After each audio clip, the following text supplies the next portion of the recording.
in for a little while? Okay.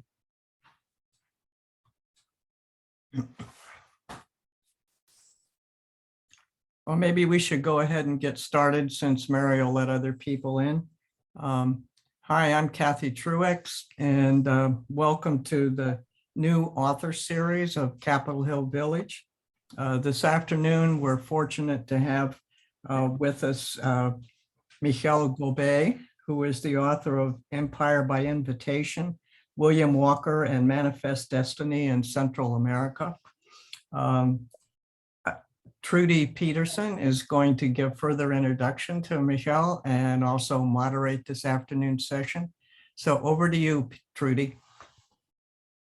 Okay, I have noise in the background that I hope is not too disruptive.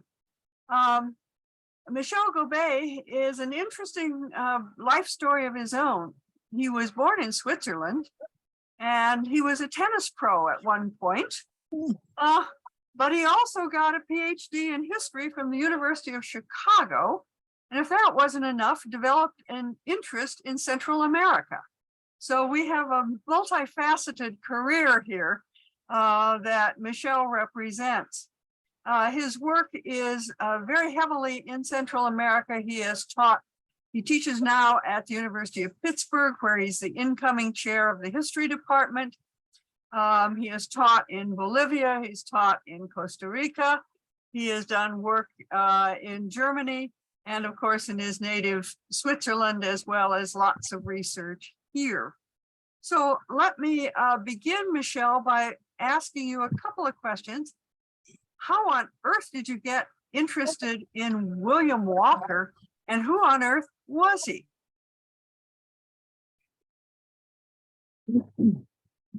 I guess it'd be good to unmute. Well, thank you, Trudy.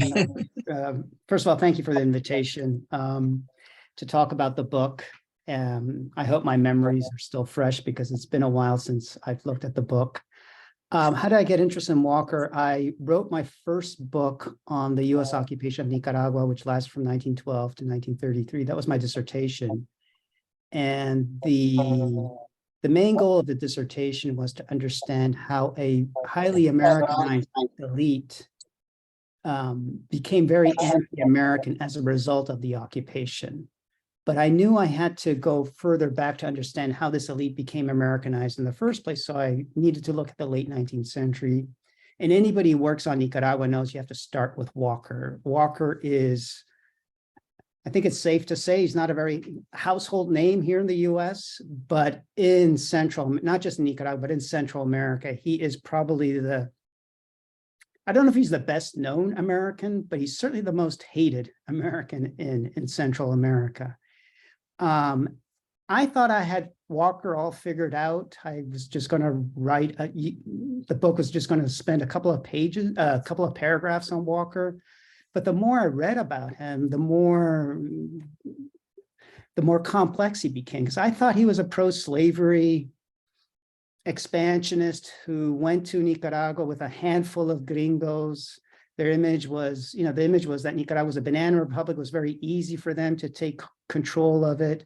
I don't know if any of you have seen the film Walker that came out in 1987, starring Ed Harris as Walker. So that was sort of my image, just a handful of North American mercenaries who come in and are able to seize control. And then I realized that first, he had a lot of popular support, which made no sense to me, given his reputation in Nicaragua. And so in that first book, rather than just spending a couple of paragraphs on him, it turned into a whole chapter, but I knew that I wanted to write the next book on it. And I thought it'd be a very fast book, a short book, but it took me a lot longer, in part because Trudy didn't mention this, but I did teach at my first job was where she got her PhD at the University of Iowa, and they had this wonderful grant for faculty who had recently received tenure. You would get one semester off for 3 years. And then I became the book was going to be about the Central American War against Walker. But once I looked at sources, I became very interested in his followers. And I realized that there were it was very international. There were a lot of Europeans who fought with him, particularly Germans. And I had a choice to make. Should I just look over that, or should I really try to figure out why these Europeans hooked up with Walker? Because many of them were pretty radical. And so that was also gave me the opportunity to go back to Europe and do some research, because I hadn't done research in Europe ever since I left in '89. And so then the book then became, rather than the war against Walker, it really became a book about Walker's movement. And my whole goal was not to understand the whole Walker episode through the eyes of Walker, which is usually what most scholars do, because he wrote this pretty good book explaining the war in Nicaragua. That's the title of his book. And most scholars up to the present day use that as their primary source. And I wanted to see it through his eyes, through the Walker's episode through the eyes of his followers. And so Walker's, I know this, I think the title of this session is History and Biography or something like that. But for me, it was rather than writing a biography of Walker, it was really writing a history of the movement behind Walker. So it's the rise and fall of this movement.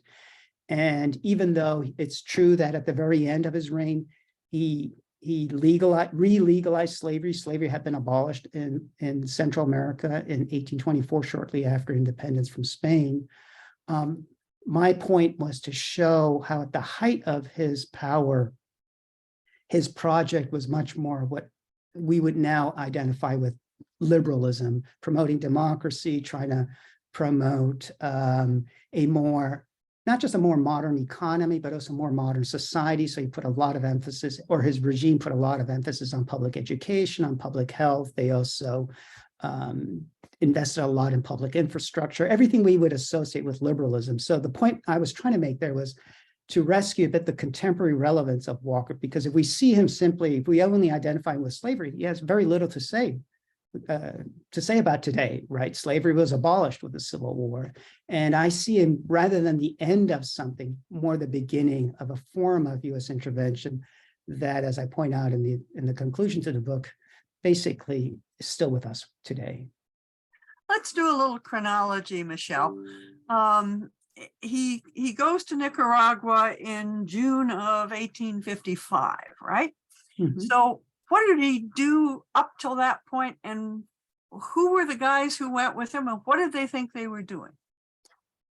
Well, he is originally from Nashville, Tennessee. So that's one reason why it's easy to see him as a pro-slavery expansionist, even though his father, I forgot the details now, I think it was originally from Scotland. He was a minister at one point. He was very liberal, and also Walker grew up a bit in an anti-slavery household, but Walker supported slavery in the South. He went to Philadelphia to get a medical degree.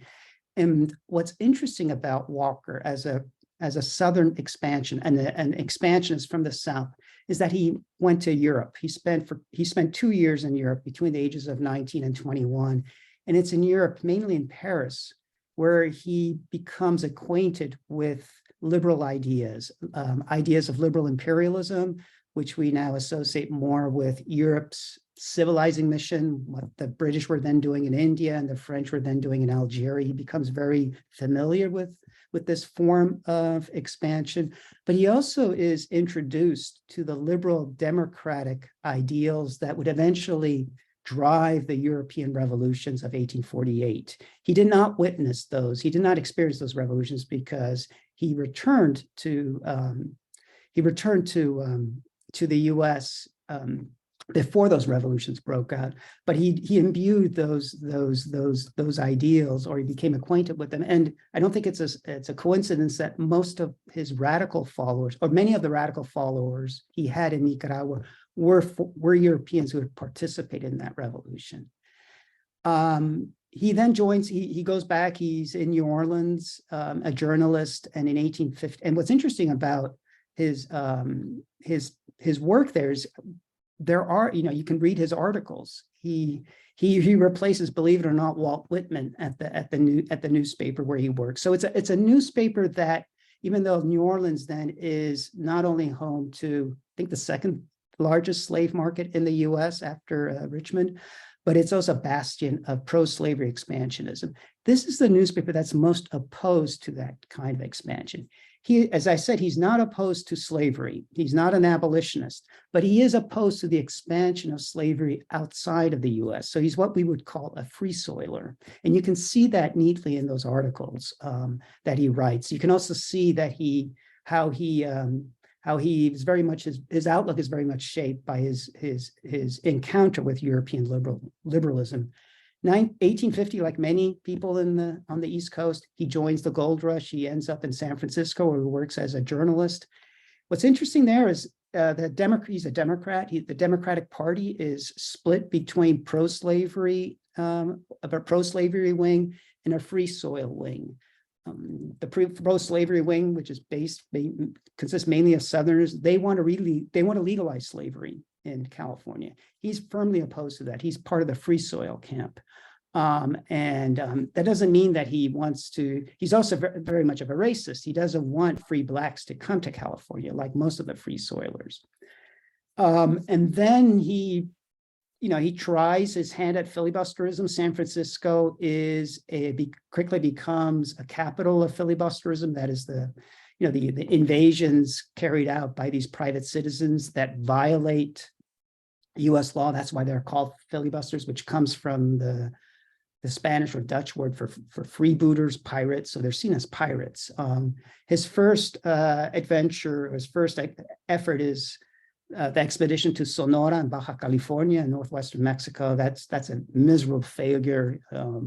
But that does make him a well-known filibuster, and that's how he ends up in Nicaragua. He's invited by the Liberal Party in Nicaragua that's then waging a very protracted civil war against the ruling conservatives, and they invite him basically mainly to help them win the civil war. But they also want him to stay. He and his followers to stay, and then promote the influx of settler colonists from the U.S. Like other liberals in Latin America at this time, Nicaraguan liberals idealized the U.S., or more precisely, the U.S. North, as their political and economic model. And so they believed that with the presence of these settler colonists from the U.S., that the country become more Americanized, and then as a result become more modern, more civilized. These are the terms they use, and thus also become wealthier. The people, they were hoping that he would come with, I forgot exactly the detail, a couple of hundred filibusters. In the end, there are only 59. Why those ones joined Walker, I don't know, because they didn't leave any records, those 59. I think those are typical filibusters, from the port city. To put it bluntly, and this is what scholars have emphasized, most filibusters tended to be young men who were interested in violence, sex, and alcohol. Nicaragua for them was just another playground. But once he sees control of Nicaragua, then he gets very different followers. That's when his movement basically shifts from a filibuster movement to a settler colonial movement, which is, I find, the most interesting. That's when it gets really interesting. Before we get to the settler colonialism, do you know how the Nicaraguans got in touch with him? Why did they pick William Walker? Well, it's because they're a friend of his, the person so Walker was a journalist in San Francisco, and he worked with Brian Cole, who was anti-slavery, who was anti-slavery from Maine, so from the North. And Cole then gave up his newspaper in San Francisco and tried to, like many other U.S. citizens at that time, believe it or not, the fastest way to go from the East Coast to California at that time was through Central America, and I can explain that a bit in more detail. But that's how Cole became interested in Central America. He wanted to acquire mines. So he landed in Nicaragua on the West Coast. That's where in the city of León, which is the bastion of the Liberal Party in Nicaragua, and there he became acquainted with leading liberals. And they explained his situation to him. He said, "Oh, I got the right guy for you, Walker." So it's through Cole that Walker then is invited by these Nicaraguan liberals to to join to help them wage the civil war against the ruling conservatives. So it's really in Nicaragua then a fight between European colonists. In other words, the native population doesn't have much to say about any of this. No, it's the opposite. I mean, there are no European colonists then. The liberals are Nicaraguans and the conservatives are Nicaraguans. It's more, I mean, it's hard to, well, if I were teaching this as an undergraduate course, it'd be very easy to explain what the differences are. Basically, the liberals are liberal and the conservatives are trying to resurrect the colonial order that collapsed once Central America becomes independent from Spain. There's also a social basis to both movements in the sense that conservatives tend to be more from the upper classes, where the liberals, in this case in Nicaragua, tend to be more upwardly mobile members we would probably associate with middle class. There's also a racial component to that in the sense that the conservatives tend to be associated in Nicaragua more as being white, whereas the liberals were clearly, the leading liberals at that time were largely of African descent. And so it's interesting that Walker is the one, given his pro-slavery infamy nowadays, he is mainly associated in Nicaragua with the party that is associated with anti-racism. But it is a civil war among Nicaraguans. There are some European merchants there, but the presence of Europeans is very minimal. And it's not like Mexico, where at the time of independence, you still have a very strong community of Spaniards that are also heavily involved in local politics. You don't have that in Nicaragua. Nicaragua was too poor at that time for to have that kind of presence of Europeans. So it's really a struggle among Nicaraguans, and then Walker comes in and injects this foreign element to their struggles. So what's the first thing that, or the first approach that Walker takes? He basically thinks he can do it all on his own. So he sails. Can I show you an image, a map?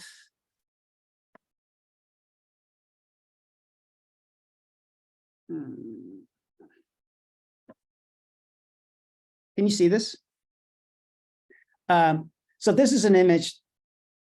Oh, it's pretty small. This is an image of Walker as a pirate. So that's the typical image of filibusters. So let me just show you before I go to the map, the image that I'm trying to highlight in my book. It's this image, Walker as a liberal reformer, someone here who's trying to promote democracy or liberty, and also seen as promoting progress, so economic development in the background. I don't know if you can see it, they're factories, so that would be industrialization, a train here promoting public infrastructure. But the map that I wanted to show you was in response to, Trudy's question, what does he do first? So this is a map of Nicaragua. The liberals are based here in the northwestern corner, and the conservatives are here. What he tries to do is he sails from this old colonial port, to the new port right here, and then wants to attack the conservatives this way. He basically makes it about this far and suffers a humiliating defeat, mainly because he does not make good use of the Nicaraguans who join him. So he's forced to go back to Leon, and that's when he shifts his strategy and decides that the only way he can win is by really making an alliance with local liberals. And his main ally becomes this guy here, whose name is Jose Maria Valle, who is the leader who already was very famous before Walker arrived in Nicaragua, because he led very powerful popular rebellions in the late 1840s, peasant-based rebellions. He's deemed by local elites, both liberals and conservatives, as a communist. That's the term they use because he's a radical. This person becomes Walker's main ally. And this is what got me interested in the project in the first place, because I knew who Valle was. He's very famous in Nicaragua. And the fact that when I did a little bit more reading, that I realized that Valle was so critical to Walker's fortunes made no sense to me. But it's basically, he forges this alliance with Valle. Valle has also his own troops, and Walker replicates the same thing. And then eventually, thanks to the support of Valle's men, he's able to seize control of Nicaragua. Okay. I can see that you've got another image there, which looks like it's coming from the National Theater. Yeah, this is just to give you a sense. So this is, I mean, nowadays, I'm sure maybe if I had to bet, probably most of you hadn't heard of William Walker, or that maybe Jimmy Walker is more popular or more well-known than William Walker. But William Walker was extremely popular in his heyday because he was the only filibuster to actually seize control of a Latin American country between, as maybe some of you know, between the end of the US-Mexican War in 1848 and the outbreak of the US Civil War in 1861, a lot of US expansionists invaded Latin American countries. These are the filibusters. All these expeditions failed. The only one that triumphed was the one led by Walker in Nicaragua. And so what this is, and to give you a sense of his popularity, this is a musical celebrating Walker's victories. This is a musical that was staged, this musical was staged. It was very popular, I mean, throughout the US, from New York to California. This is the playbill for the performance in a theater in New York City. And what's interesting about Walker is, as you can see here, right here, he's seen as the hope of freedom. He even seen as a champion of women's rights. I mean, you just get, we're talking about 1850s, right? And so here you get a good sense of just how he's seen as a liberal hero. The other interesting thing is that there are a number of Central American characters in this play. It's a musical. They seem real, but they're all fictitious, except for one, Valle, General Valle, a native ally. So I thought that was interesting that this musical recognizes the key role that Valle played in Walker's triumph. And this is just essentially Walker's victory. So this is the moment, these are all the battles that Walker wages prior to seizing control of Nicaragua. And Valle is critical there. But Valle, and this is for me more interesting, he remains critical to Walker's fortunes. Once Walker's in power, Walker creates a state, and people like Valle play a very important role in that state, in that process of creating a filibuster state. Okay, so now we've got Walker ensconced as the leader of the country. What does he do? What are the first steps that he takes? So he's essentially in a bind, in the sense that people like Valle, who have very radical ideas, they want him to wage a revolution against the local elites, basically meaning two things. One is they want him to open up the political system to make it easier for the poor to participate in elections. And at the same time, they want him to confiscate land from the elite, because at that time, the elites had been confiscating land from the poor. But on the other hand, he has also allies within the elite. And at the very beginning, Walker sides with his elite supporters, including members of the party that he defeated, conservatives. So at the very beginning, it's a very conservative approach. His main goal is to consolidate his power and then get a lot of settler colonists from the US to join him. And they start pouring in from January onward. If I can show another image, what makes it so easy to get to Nicaragua at that time, remember this is before airplanes and everything, is the fact that Nicaragua and Panama right here are central to the two main sea routes that connect the east coast of the US with California. Nowadays we have, I think many people in popular mind, the image of the gold rush is people taking stagecoaches across the US, the overland route. However, until the opening of the Transcontinental Railroad in 1869, the fastest and most popular way to travel between both U.S. coasts was by sea and going either through Nicaragua or Panama. And so once Walker seizes control of Nicaragua in 1855, these sea routes are already well established. They begin with the gold rush, so in 1849. So it's very easy for Walker to recruit his followers to come to Nicaragua, and making it even easier. He is able to make a deal with a shipping company, this is Cornelius Vanderbilt's company, to provide free passage to any colonist who wants to come to Nicaragua. So it's very easy for them to, so that's what he's trying to do, is trying to get them. And then once there are enough, it's more complicated than this, but to make a long story short, once there are enough US colonists in Nicaragua, that's when he then unleashes this, what I call a filibuster revolution, with the help of people like Valle. And this is something that is completely overlooked in the scholarship on Walker, but I find this probably the most fascinating aspect of his rule in Nicaragua. So his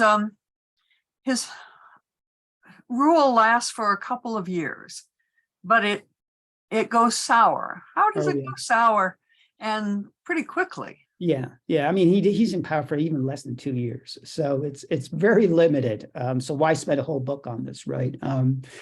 But not if you come from the Central American perspective. This is, as I said, everybody in Central America knows about Walker. In fact, in some countries like Costa Rica and Nicaragua, the annual celebration of the victory over Walker is their main national holiday, more important than independence from Spain. So it's a big deal in Central America. How does it go sour? It has a lot to do with this revolution. It's a revolution, like most revolutions, it polarizes local society. Walker wants to use this revolution to, both Walker and radical Nicaraguans like Valle have the same goal of they're going after the power of the local elite, so both politically and economically. So there they have a shared goal, but Walker wants to do this to empower his own US followers, whereas radical Nicaraguans like Valle want to empower the poor Nicaraguans, and very quickly that creates tensions. And at the same time, what you're having is the Central American War against Walker, which starts pretty early, but moves pretty slowly, in large part because Nicaraguans don't support this war. In fact, they resist invasion attempts from other Central Americans, particularly from the South, from Costa Rica. Because of the tensions created by this revolution, more and more Nicaraguans turn against Walker and start supporting these Central American armies, and they're able to advance deeply into Nicaragua. And what does Walker do in response? I mean, he makes a lot of strategic military mistakes, but above all, he embraces violence. It's a reign of terror. And it's that violence that really drives a lot of Nicaraguans to turn against. And probably his most infamous act is to burn down, to raze his own capital of Granada, which is one of the oldest cities in Nicaragua, and it's the place where I call my home in Nicaragua. That's where I'm based when I'm in Nicaragua. And he just completely razes this town, and that sort of symbolizes the kind of violence or the reign of terror that marks the end of his rule. And at the very end, in fact, even his own U.S. followers are victims of this violence. So U.S. newspapers start associating Walker with slavery, but not with Black slavery, but with white slavery, claiming that he's treating his own white U.S. followers as if they were slaves. I can't hear you. Oh, sorry. Why did he burn down Granada, of all things? Well, there are different interpretations. I mean, the most common interpretation is that he treated Granada as a woman, as a lover, and she scorned him. So what do? You burn it down. And that was sort of my idea too. Or then I also thought maybe he knew that he was losing and didn't want to leave the capital to his enemies, so he burned it down. But then in the course of doing research, I think the more logical explanation is that I don't think it was his idea originally. I think he got the idea from liberals in León, who had developed this idea while they were waging this brutal civil war against the conservatives who were based in Granada. They really hated the conservatives in Granada because it's a very brutal civil war. And one of the leaders of the Liberal Party came up with a plan to destroy Granada.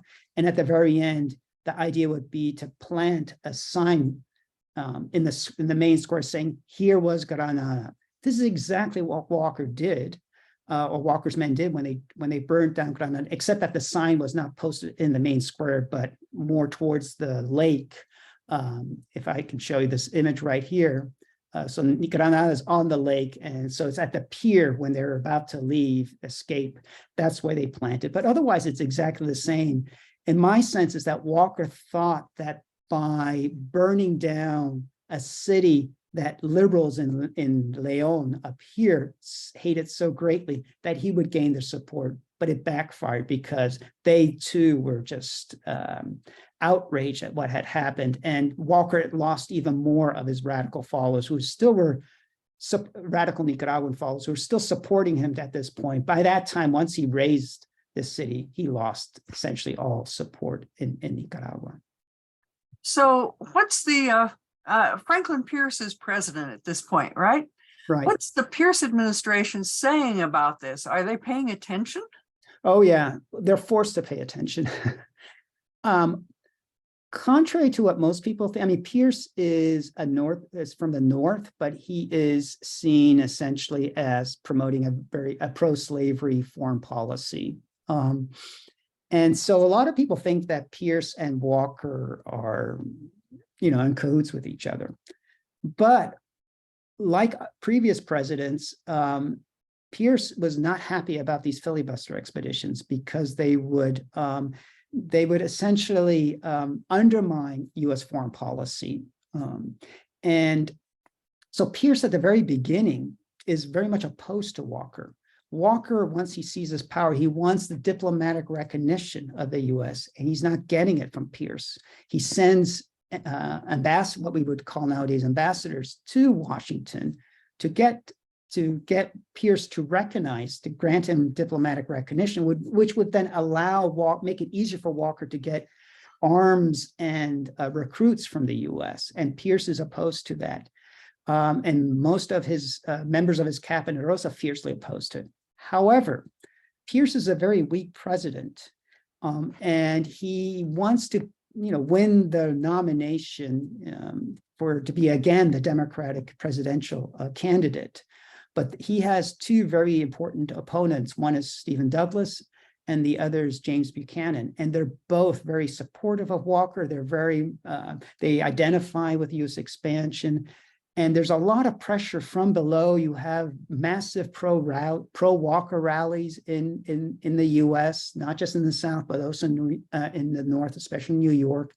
And they're putting a lot of pressure on Pierce. And so eventually Pierce shifts gears, accepts to meet with Walker's latest envoy, which is actually a Nicaraguan priest, and then grants diplomatic recognition. And so I think in most history books, there's sort of like that Pierce is seen as colluding with Walker, but I would argue that it's more out of political necessity. Pierce is forced to grant recognition to Walker. And after that, he also tries to he's not very interested in helping Walker. And so towards the end of his reign, when Walker's trying to get the help of the US Navy, most naval officers in the area are very opposed to Walker. I mean, they save him from being lynched by Central Americans, but they refuse to land troops on the ground to help him defeat his Central American enemies. So he does get out with the help of the U.S., though. Oh yeah, he gets out. He's saved. I mean, I don't know if you've seen the film Walker. It's a helicopter coming in and saving him. This is very similar. Davis, who's the commander of a U.S. warship just off the coast of Nicaragua, goes to Walker's main camp, the camp that he has at the end, and basically and Walker's surrounded by Central America, this massive Central American army. I mean, it would be very easy for them to have fully, to defeat them. So they were hell bent on executing Walker, and so he's able to save him. And then also Walker, then the U.S. Navy also allows him to go back to the U.S. in a very easy way. The warship takes him to Panama. They put him on the railroad that crosses Panama, and there's another U.S. warship waiting for him, taking him to the U.S. This, in contrast to most of his followers who are not saved. I mean, they're not saved by the U.S. warship. They are forced to walk for hundreds of miles to a port in Costa Rica, and then they eventually get to Panama, and they're all in rags. They're all, they're seen as being totally abandoned by Walker. And once they finally arrive in New York, the public there, the newspapers are shocked by the destitute state, the state of Walker's followers, and that reinforces Walker's image as sort of as a white slaveholder who mistreats his own men, and basically abandoned them. And that really hurts his image in the U.S. Not so much that he re-legalized slavery, but more the way he's associated with violence and the way he gravely mistreated his own men. We're going to open it up to comments from people other than me in a minute, but was there any thought, at least in the U.S., that if Walker took over Nicaragua, it would become another state? Yeah, I initially most I don't have that image here.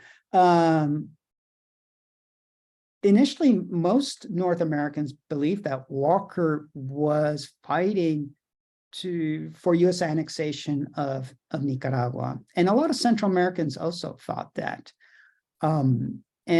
But Walker had a different idea. It was more that a path of U.S. expansion associated with Thomas Jefferson, in the sense that what Jefferson wanted was for settlers, basically farmers, to promote U.S. expansion by creating independent states that would be allied with the U.S.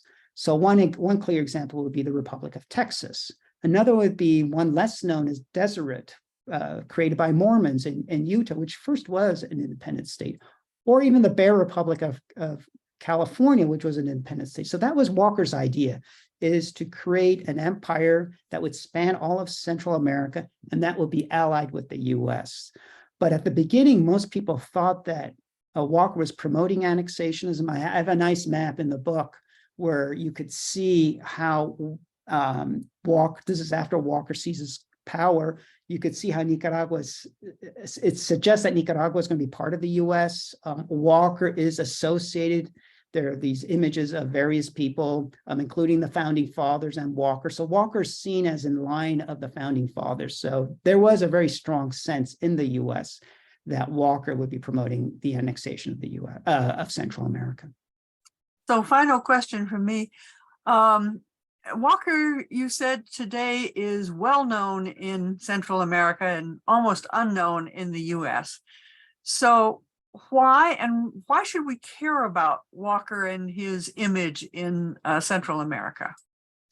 Well, if any of you want to visit Central America, it might not be a bad idea to know something about Walker, because they'll ask you about that. But for me, it was more to show that what scholars now call liberal imperialism or liberal interventionism, which usually nowadays is associated with U.S. military intervention in so-called failed states in the name of promoting democracy, that this has a long history in the U.S. Scholars usually associate its origins with Woodrow Wilson's pro-democracy crusade of the early 20th century. And in doing so, they're suggesting that this form of intervention is something coming from above. It's coming from the state.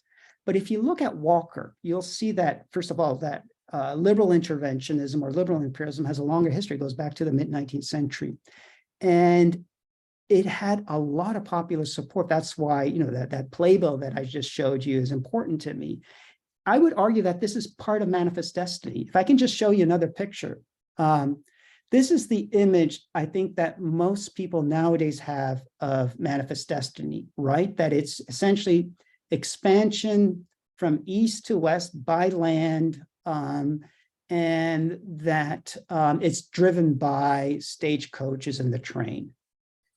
This is the image that a lot of people outside the US had of Manifest Destiny in the mid-19th century. This is a Japanese painting of one of the warships of Commander Perry when he opened up Japan in 1853 to force Japan to do trade with the US.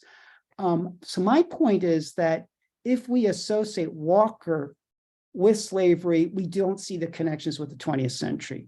But if we associate Walker with a liberal reformer, as in this image, I think you can connect the dots. And my point, I think what's important is to understand that liberal intervention is much more is more deeply rooted in US culture or political culture than commonly assumed. It's not just something, either an aberration, which historians first thought, you know, that empire is an un-American game, to use Mark Twain's term, and scholars, later famous Harvard historians, said it was an aberration. I think now scholars would argue, well, that's probably not quite true. But I think they still see this more as something divorced from the U.S. public, from U.S. society, that is more something of, you know, you're all in Washington, right? That is much more associated with Washington rather than with Main Street. And my whole point is that probably, if you look at Walker, you'll see that liberal intervention, empire, had a lot more popular support than commonly thought. Okay, thank you so much, Michel. If you could maybe close your screen share so we could see who has hands up. Sure. Let's see if we've got people in our group that want to talk right now. I'm looking for hands. I'm not seeing them. There we go. We got Bill Cruzy's got one up. Carol Grodson's got one up. Bill first. Hi, it was very interesting.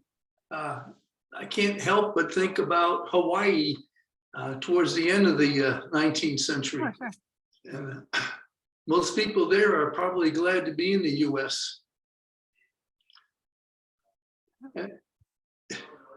Fair enough. I was actually thinking, Bill, of Haiti right now and the pressure to send U.S. Something or others in right now. That's why I call my book Empire by Invitation. You know, that U.S. annexationism had strong support in parts of Latin America in the 19th century. They believed that by joining the U.S., their countries would become more modern, more democratic, would join what they call the civilized world. And I remember giving a preliminary take on my book a long time ago in Nicaragua in 2006. And in the audience was a very important intellectual who had a high-ranking position in the revolutionary regime of the 1980s, which is known as being very, you know, didn't have the greatest relationship with the Reagan administration at that time. And he was, I mentioned how Walker had a lot of local support and, you know, why. And he said, Michel, I'm very worried. You're using the words democracy, revolution, and Walker in the same sentence. And I try to explain to him, you have to, if you are interested in understanding the perils of US intervention made in the name of democracy, you have to understand why someone you admire, like this guy Valle, who was Walker's most important ally, why would someone like Valle support Walker and have a very positive view of you know, his political project? He never said what he thought of U.S. annexationism, but there were a lot of people like Valle who supported annexation. So I think that's important. Trudy said I was born in Switzerland. Trudy, you don't know this, but actually I was born in Japan and I lived there for 14 years. I live next to a U.S. Navy base, so I understand the allure of Americanization, but I also understand its tension with anti-Americanism, and I think that's something that scholars, ironically, I think in the U.S. have a harder time understanding the allure of Americanization. Either they see it as the greatest thing on earth and ignore local resistance to U.S. intervention, or it's the other way around, that there's nothing appealing about the US. So there's no such thing as, the American dream cannot be shared by people outside the US. If you lived outside the US, you realize that things are much more complicated. Mhm.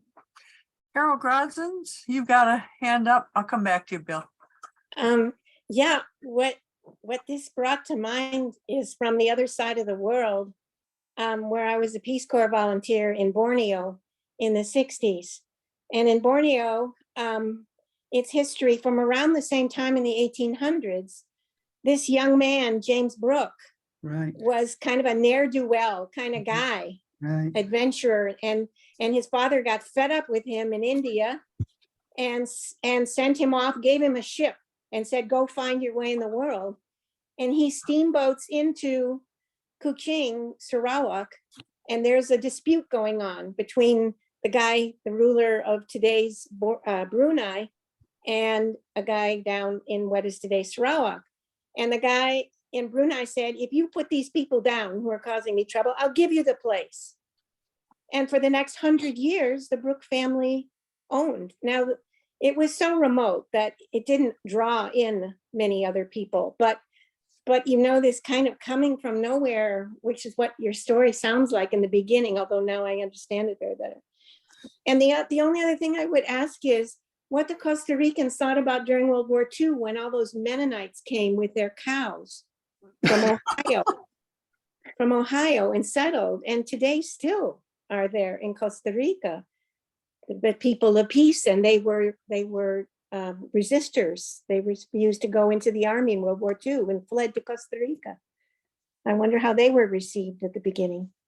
I don't know all. how they were. Yeah, I don't know how they were received. Although it's interesting, World War II, you said, because Costa Rica is now associated with pacifism. There's no Right. military, but that happened after World War II, the Civil Right. War of 1948. So I don't know how they would have been received. But Brooke, I looked at my table, the index to see, because I know about Brooke, and I think Walker actually mentions Brooke in his newspaper. Brooke emerges before 1855, if I'm not mistaken, right? Yeah. Yeah. Yeah. So I think he knew about that. I mean, he knew about Brooke, and talks about how Brooke might be also a model for what he's trying to do. He ended headhunting,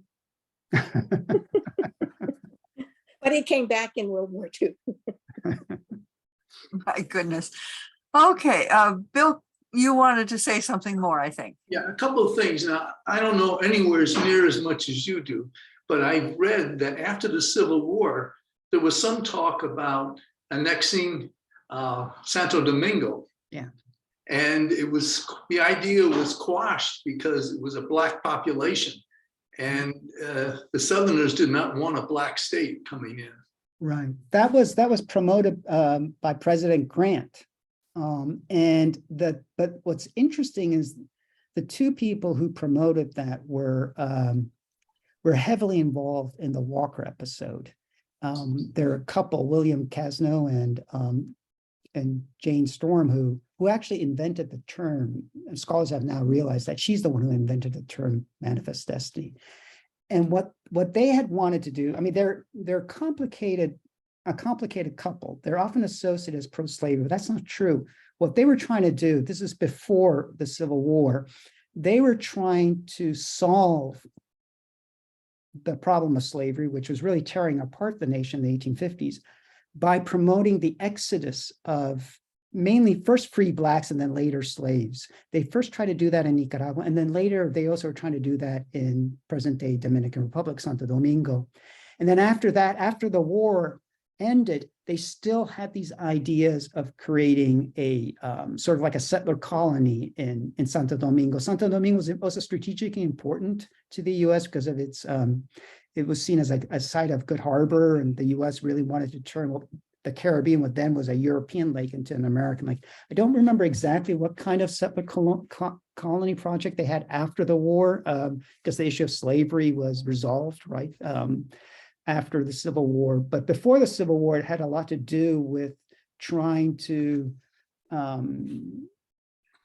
promote the emigration of African Americans from the US.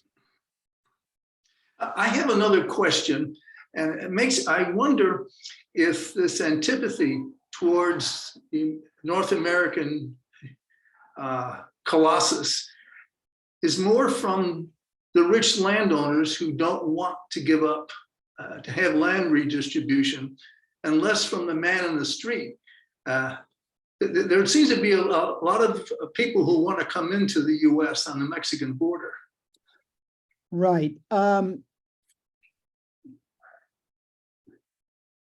I think it depends on when and where we're talking about and who. So it's very complex. You know, that the answer is very complex, but in very simplistic terms, I would say that in the 19th century, the US, and this will shock many Latin Americans, but in the 19th century, the US was generally viewed in Latin America, but I think also in Europe, as a revolutionary power, a power that would promote democracy, would promote a more egalitarian form of society, would promote also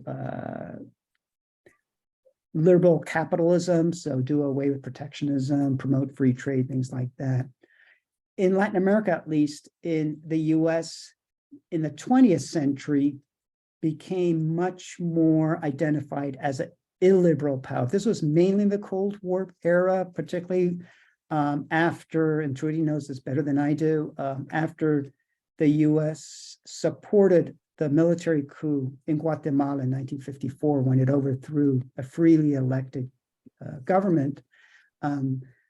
Typically, the idea is that this was just about bananas, that the US government was essentially doing the dirty work for the United Fruit Company. But scholars who've studied this more closely have shown that this has little to do with bananas, more with the US fear of how this kind of liberal project that the Guatemalan president was then pursuing in the name of democracy would threaten US interest in Latin America. And so since then,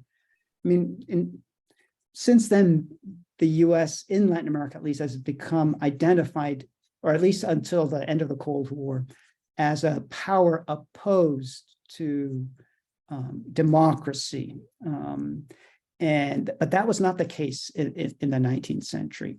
Now, you're right that, so that's very schematic, speaking very schematically. Now, you're also right that within a society, groups have different views of the US. And the problem too is, now you're saying, well, a lot of people want to come to the US. It's also important to differentiate between Americanization and anti-Americanism. So to give you an example, in Nicaragua is the case I know the best.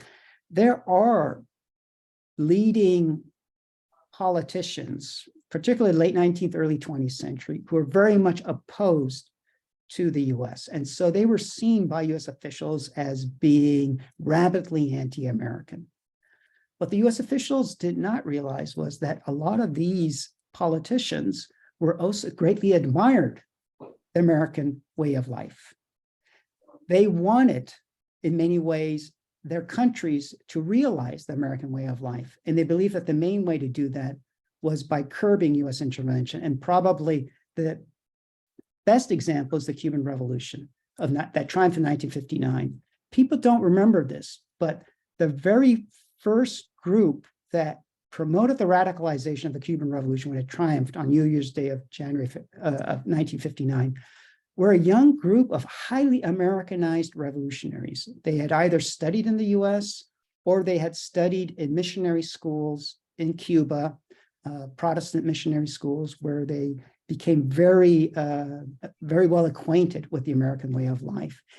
And they believed that Cubans deserved to experience the American way of life, but the only way to do that is by curbing US influence over Cuba. And that's not just politically the US government, but especially US corporations. And so they were the ones who driving the radicalization of the revolution. They were not communists, but because of their push, the revolution then, after a couple of years, moved towards communism, and many of them decided to flee. Most of them went to Miami. And that's why Miami, the Cuban American community in Miami in the 1960s, unlike today, was extremely progressive. I mean, they were further to the left, to put it bluntly, than Bernie Sanders at that time. Only later, from the 1980 onward, that the more conservative sectors take over political control of that community. But in the 60s, it was pretty radical. And it consisted of a lot of these highly Americanized Cubans who believed in the American dream, but didn't think that US influence in their country was allowing them to realize it. So again, the point is that it's not black and white. There's a tension between these two ways of thinking, anti-Americanism and Americanization. Thank you. I don't see any more hands, and I'm going to make sure that Kathy gets the last word and says thank you from all of us. Over to you, Kathy. I just had a quick question about the competition between Nicaragua and Panama for building the canal across Central America. And do you think that Walker's shenanigans in Nicaragua influenced how that came out? We ended up with the Panama Canal and not a Nicaraguan canal? That's a great question. I mean, I treated that question in my first book, and it never occurred to me to think about the role the Walker episode played in the decision. I don't think it played a key role because, believe it or not, for most of the 19th century, Nicaragua was seen as the American route, and the Americans were going to build a canal, not in Panama, but in Nicaragua. Panama was more associated with the French. And in fact, so the Panama Canal construction begins in 1904. And it's if I'm not mistaken, it's in 1903, you have the final decision made by the US Congress. And I forget exactly what month it was when they decided to go with Panama, but a couple months earlier, they had decided to go with Nicaragua. So until the very end, it was unclear. I mean, I think most people thought the Americans were going to build it in Nicaragua. So I don't think the Walker episode played a key role. The Nicaraguan government at that time was very supportive of the US efforts to construct a canal in Nicaragua. And once the US decided to do it in Panama, the Nicaraguan government, which was very pro-American, then decided to get the support of other nations, Germany, Japan, and that's when they became, in the eyes of Washington, very anti-American. And the US then tried to promote the overthrow of that government. But that government was actually the most pro-US government until the moment when the US decided to build the canal through Panama, not Nicaragua. Thank you very much. Thank you, Trudy, for moderating. We really appreciate your spending this time with us, Michel. And I guess at this point, we'll say goodbye to everybody. Thank you again for your interest. And thanks Thank again, you Trudy, for the very much. invitation. Wonderful.